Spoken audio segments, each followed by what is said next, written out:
जब आप आर्थिक महाशक्तियों के बारे में सुनते हैं तो आप शायद संयुक्त राज्य अमेरिका, चीन, जर्मनी या जापान के बारे में सोचेंगे।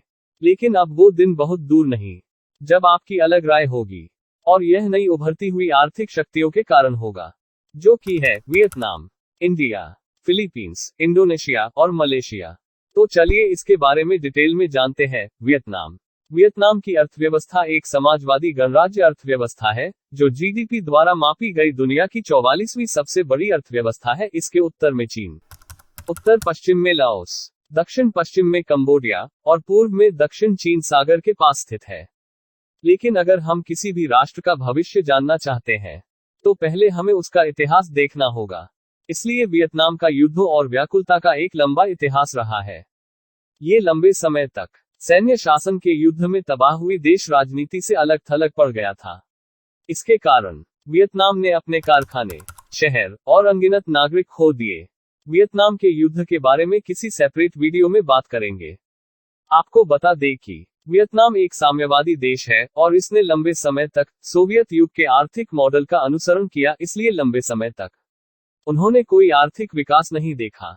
ये सब 1986 से बदलना शुरू हुआ, जब वियतनाम ने एक राजनीतिक और आर्थिक नवीनीकरण अभियान दोई मोई नीति शुरू की। इस नीति के तहत सरकार की योजना को मुक्त बाजार प्रोत्साहन के साथ जोड़ना और निजी व्यवसायों और विदेशी निवेश की स्थापना को प्रोत्साहित करना था।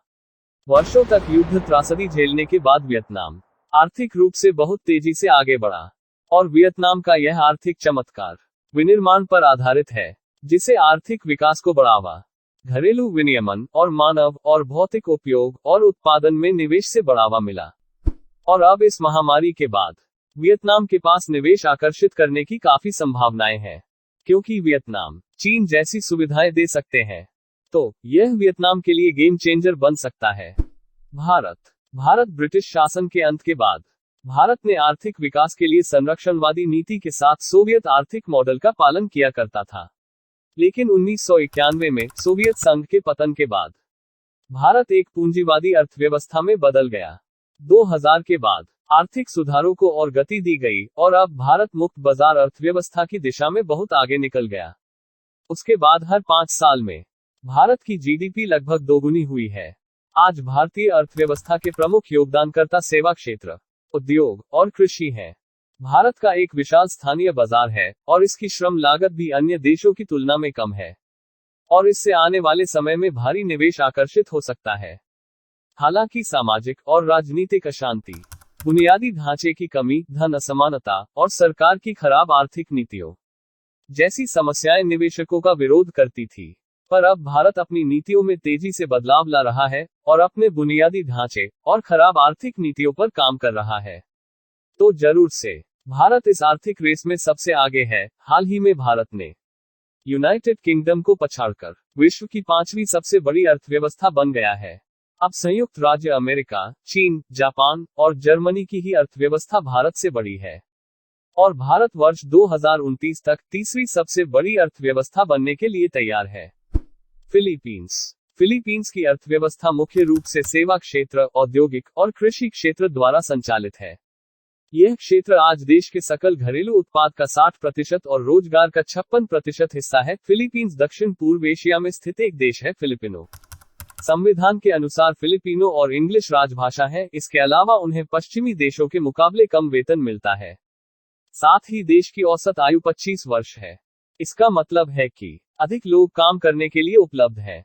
इसलिए ये फिलीपींस को सबसे बड़े बिजनेस प्रोसेस आउटसोर्सिंग देश में से एक बनाता है। इसके अलावा फिलीपींस सरकार प्रत्यक्ष विदेशी निवेश आकर्षित करने की कोशिश कर रही है और इंफ्रास्ट्रक्चर में सुधार कर रही है। कई आर्थिक क्षेत्र पहले से ही सक्रिय हैं और निवेश आकर्षित कर चुके हैं। चूंकि औद्योगिक क्षेत्र देश के सकल घरेलू उत्पाद में 30% योगदान देता है, फिर भी कृषि, जो कभी फिलीपींस के सकल घरेलू उत्पाद का 1/3 हिस्सा थी और ये 2018 में 9% तक गिर गई, फिर भी सरकार इसे फिर से स्थिर बनाने के प्रयास करने और फिलीपींस को तेजी से बढ़ने के लिए कृषि, सेवाओं और उद्योग के संतुलित संयोजन की आवश्यकता है। 2022 में फिलीपींस का सकल घरेलू उत्पाद $419 और 71 सेंट बिलियन रही है। मलेशिया की अर्थव्यवस्था दक्षिण पूर्व एशिया में तीसरी सबसे बड़ी अर्थव्यवस्था है। आज मलेशिया का विनिर्माण क्षेत्र और सेवा क्षेत्र इसकी अर्थव्यवस्था में सबसे बड़ा योगदान करता है। 1999 में विनिर्माण क्षेत्र के सकल घरेलू उत्पाद का हिस्सा 31% के करीब पहुंच गया। इसके बाद इसमें लगभग हर साल लगातार गिरावट आई। जीडीपी में सेवा क्षेत्र की हिस्सेदारी धीरे धीरे 1974 में 32% से बढ़कर 2016 में 53% हो गई है। मलेशिया रणनीतिक रूप से सिंगापुर और थाईलैंड के बीच स्थित है। इसके कारण मलेशिया एशिया के भीतर अन्य विस्तारित बाजारों तक सुविधाजनक पहुंच को बढ़ावा देते हुए विदेशी व्यवसायों के लिए सही निवेश अवसर प्रदान करता है। निरंतर तकनीकी विकास और बुनियादी ढांचे के विकास के साथ मलेशिया आर्थिक महाशक्ति के रूप में उभर सकता है। इंडोनेशिया की अर्थव्यवस्था दक्षिण पूर्व एशिया में सबसे बड़ी है और दुनिया की उभरती बाजार अर्थव्यवस्थाओं में से एक है। इंडोनेशिया ने गरीबी में कमी लाने में भारी लाभ कमाया है। 1999 के बाद से गरीबी दर में आधे से अधिक की कटौती की है, जो एक बहुत बड़ी बात है। 1998 के बाद से देश ने नकारात्मक सकल घरेलू उत्पाद की वृद्धि का सामना नहीं किया है। इंडोनेशिया की अर्थव्यवस्था व्यापार, विनिर्माण और सेवाओं पर आधारित है। इंडोनेशिया की जीडीपी में मैन्युफैक्चरिंग का योगदान 20% है। फिर भी इंडोनेशिया की आर्थिक वृद्धि पिछले कुछ वर्षों से अपेक्षा से कम है। बड़ी और बढ़ती जनसंख्या इंडोनेशिया के लिए प्रमुख लाभ है, क्योंकि इससे विदेशी निवेशक आकर्षित हो सकते हैं। लेकिन ये तभी हो सकता है जब उच्च जीडीपी विकास को बढ़ावा देने के लिए बुनियादी ढांचे में सुधार किया जाए। उम्मीद है आपको ये वीडियो पसंद आई होगी। इनमें से आपका फेवरेट देश कौन सा है, नीचे कमेंट करके जरूर बताएं। धन्यवाद। जय हिंद।